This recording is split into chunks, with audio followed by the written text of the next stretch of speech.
오늘 제목은 비포 앤 애프터라고 한번 지어봤습니다.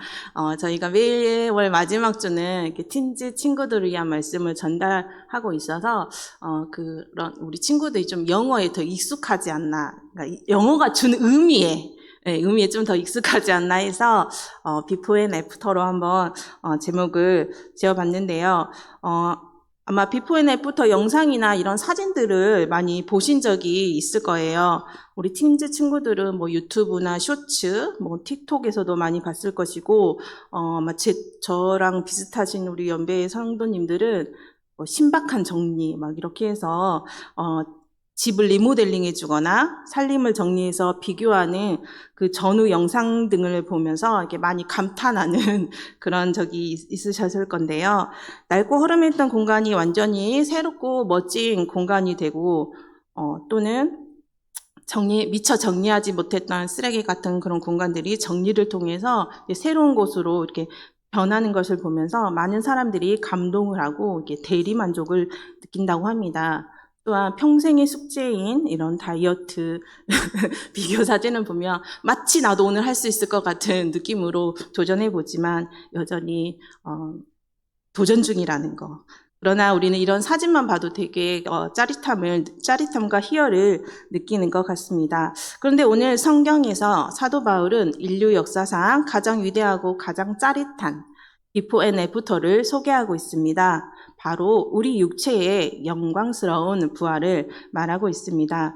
사실 부활이라고 하면 청소년들에게는 마블 영화에 나오는 히어로의 부활처럼 현실감 없는 판타지라고 느낄 수도 있고, 우리 장년 성도님들은 매년 돌아오는 부활절 계란처럼 익숙하지만 정작 내 삶에는 큰 감흥이 없는 박제된 교리로 다가올 수도 있습니다.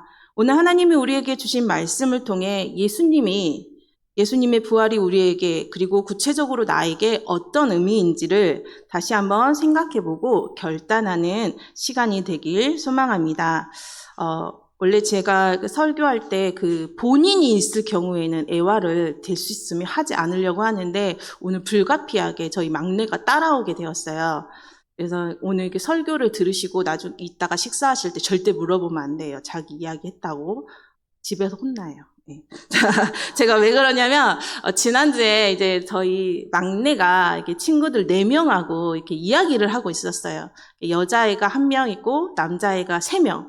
2명은 교회에 다니고 있고, 2명은 교회 안 다니는 그 무신론자 아이들과 이야기를 하고 있었는데, 이 대화가 아이들이 하는 대화이지만 조금 이렇게 생각해 볼 만한 이야기인 것 같아서 제가 조금 스토리를 정리해 봤어요. 먼저 한 아이가 시작했어요. 얘들아, 이 세상은 AI로 만들었대. 7살이에요, 7살. AI로 만들었대. 그랬더니 B가, 야, 세상은 하나님이 만들었잖아. 그랬더니 C가, 아니야, 하나님도 AI로 만들었어. 그러더라고요. 그랬더니 D가, 야, 그리고 사람이 죽으면 좀비 되는 거 알아? 막 이런 대화를 했어요.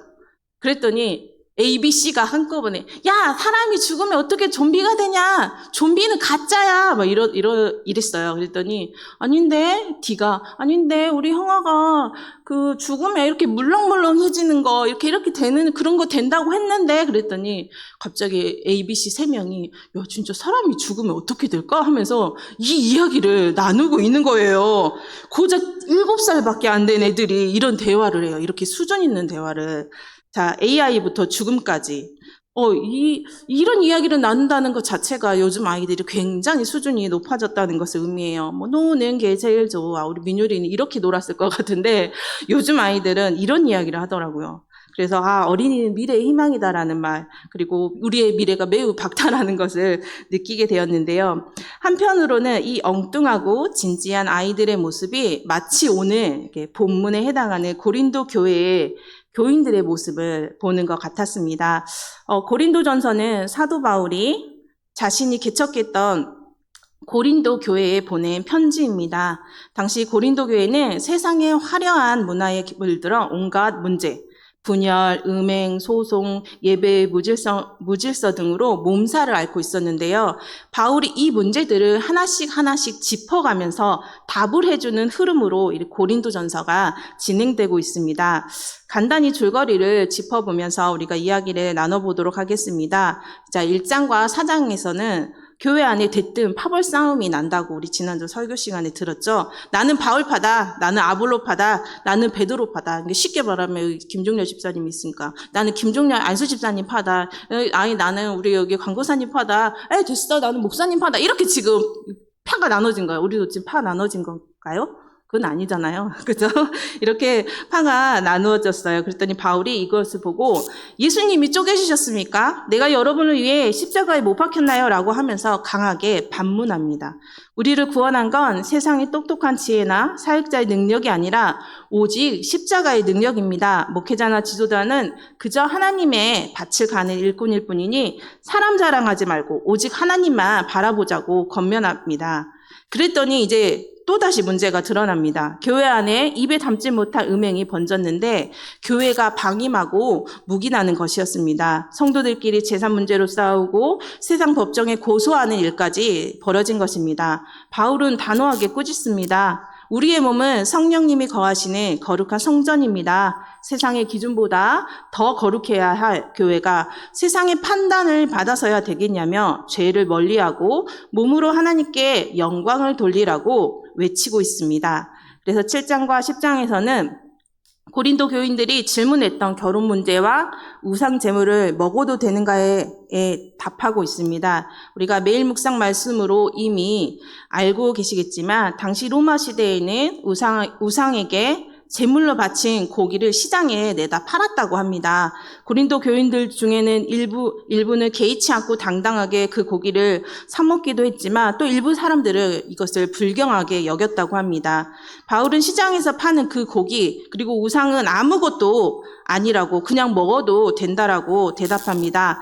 하지만 누군가가 그것이 우상의 제물임을 알려주고 그 말을 한 사람과 다른 사람들의 불편해한다면 그 말을 한 사람과 다른 사람들의 양심을 위해 먹지 말 것을 당부하고 있습니다.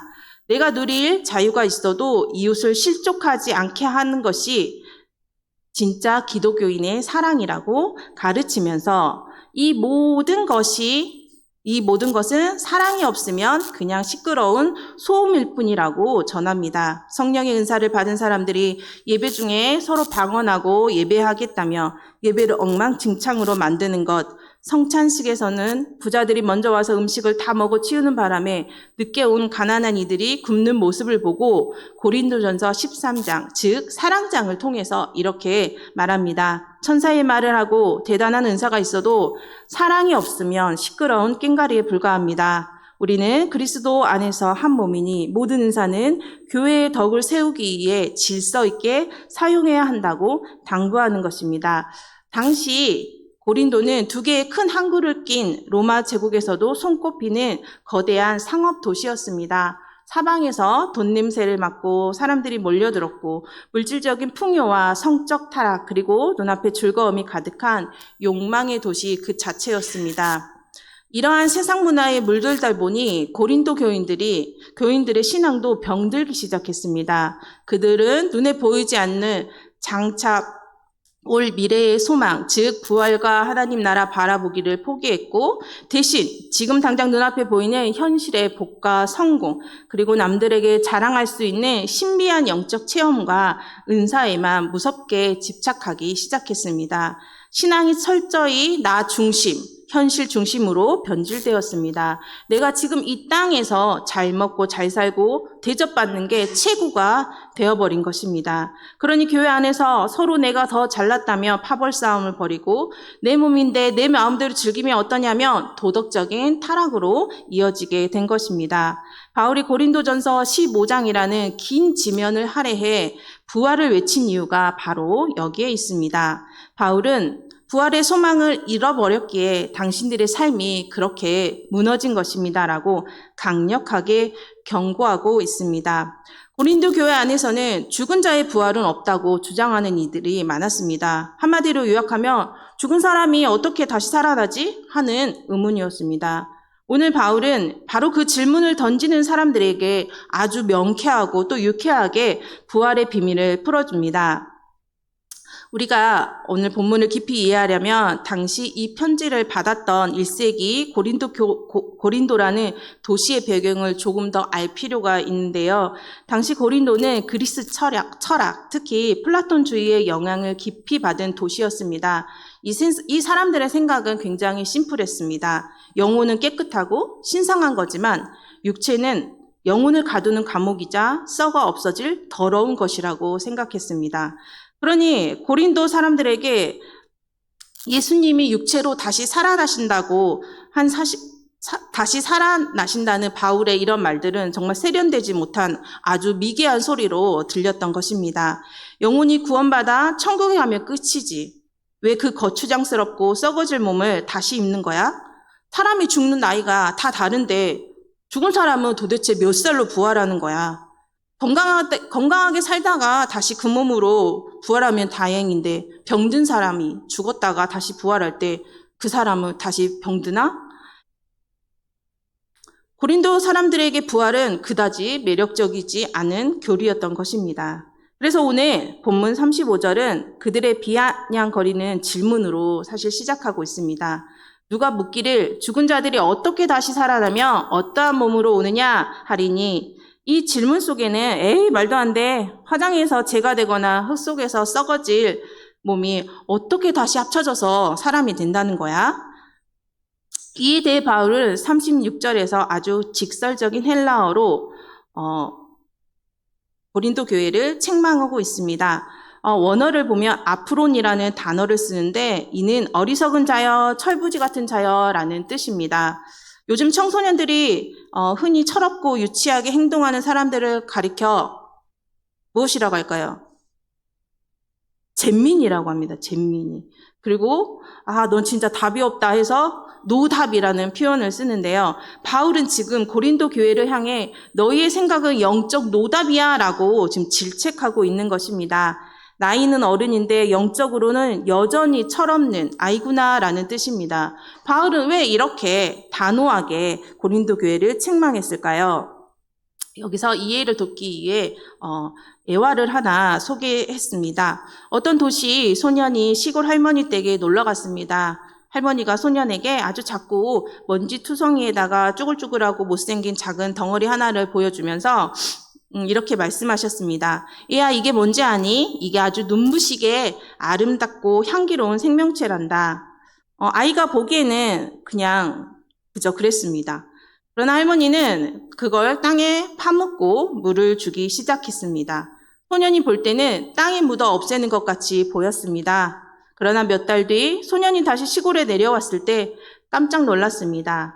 할머니가 마른 흙더미를 묻었던 그 자리에서 소년의 키만한 줄기가 뻗어나와 세상에서 가장 화려하고 아름다운 해바라기를 피웠던 것입니다. 바울이 오늘 본문 36절에서 말한 원리가 바로 이것입니다. 내가 뿌리는 씨가 죽지 않으면 살아나지 못하겠고 씨앗이 땅에 떨어져 자신의 형태를 잃어버리는 죽음을 통과해야만 전혀 다른 영광스러운 형체로 부활한다는 자연의 법칙으로 부활을 설명하고 있습니다.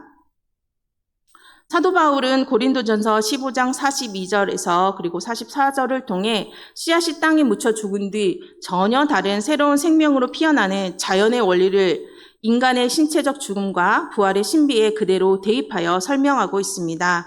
여기서 바울은 우리가 입고 있는 현재의 육체를 심는 것으로 표현해서 비포, 그리고 부활의 육체를 다시 살아나는 것, 애프터로 비유하면서 네 가지 차원의 위대한 대조를 설명하고 있습니다.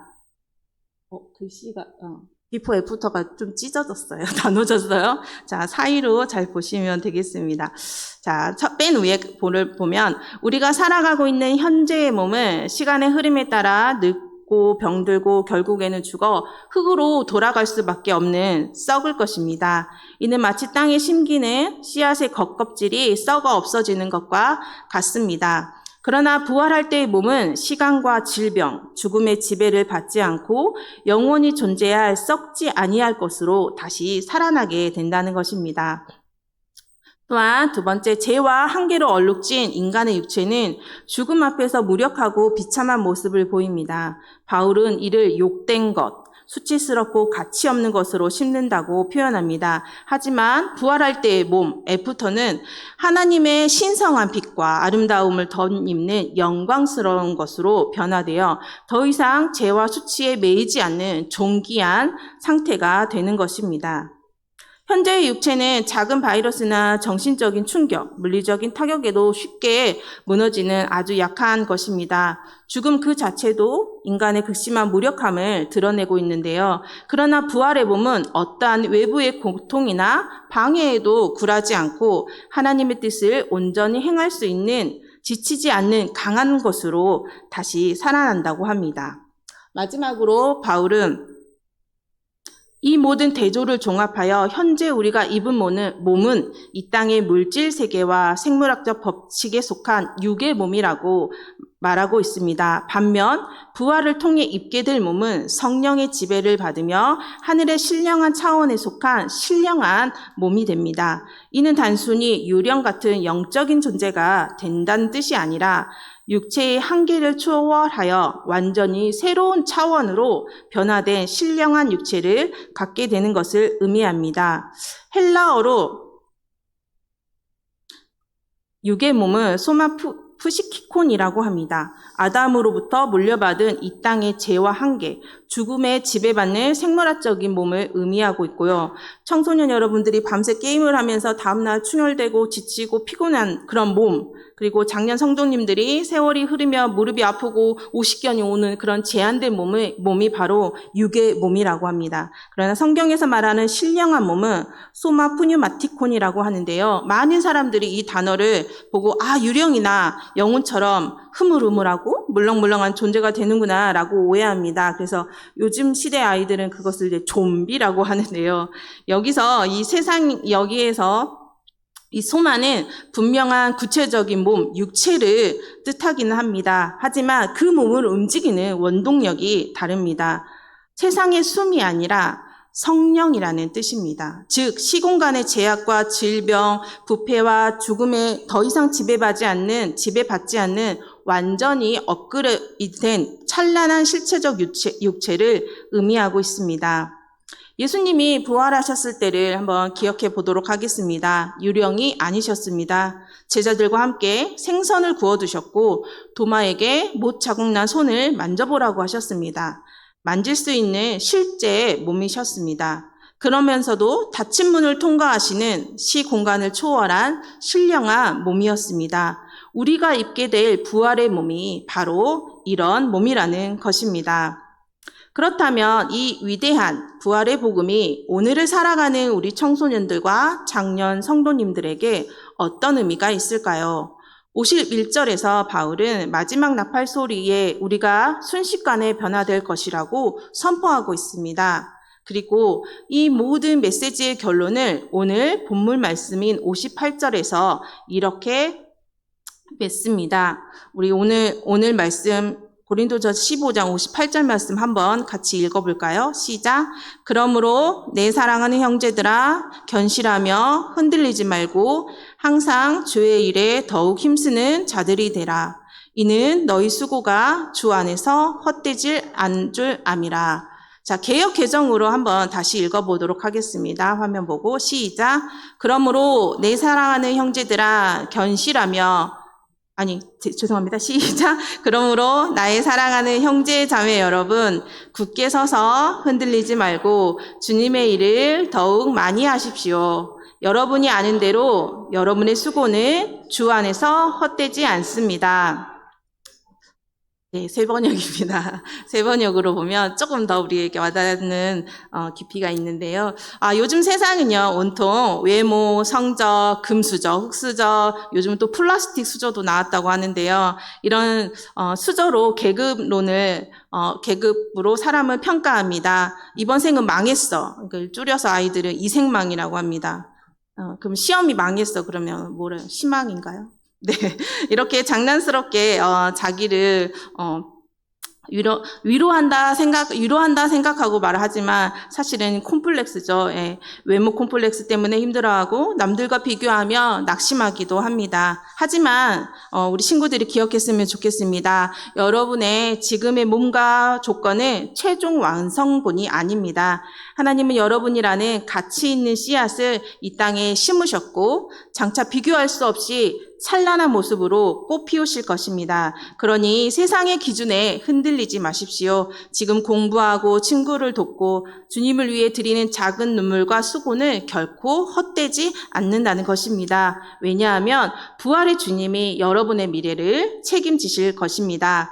또한 나이가 들어갈수록 몸이 예전 같지 않고 또 거울을 볼 때마다 늘어가는 주름에 마음이 쓸쓸해질 때가 있을 줄 압니다. 건강의 한계, 또한 물질의 한계, 가족을 책임져야 하는 삶의 무게 때문에 내 인생은 이렇게 저물어가는구나 하고 지치실 때도 있습니다. 그러나 낙심하지 마십시오. 성도의 늙어감과 죽음은 소멸이 아니라 가장 영광스러운 몸을 입기 위해 땅에 심겨지는 과정일 뿐입니다.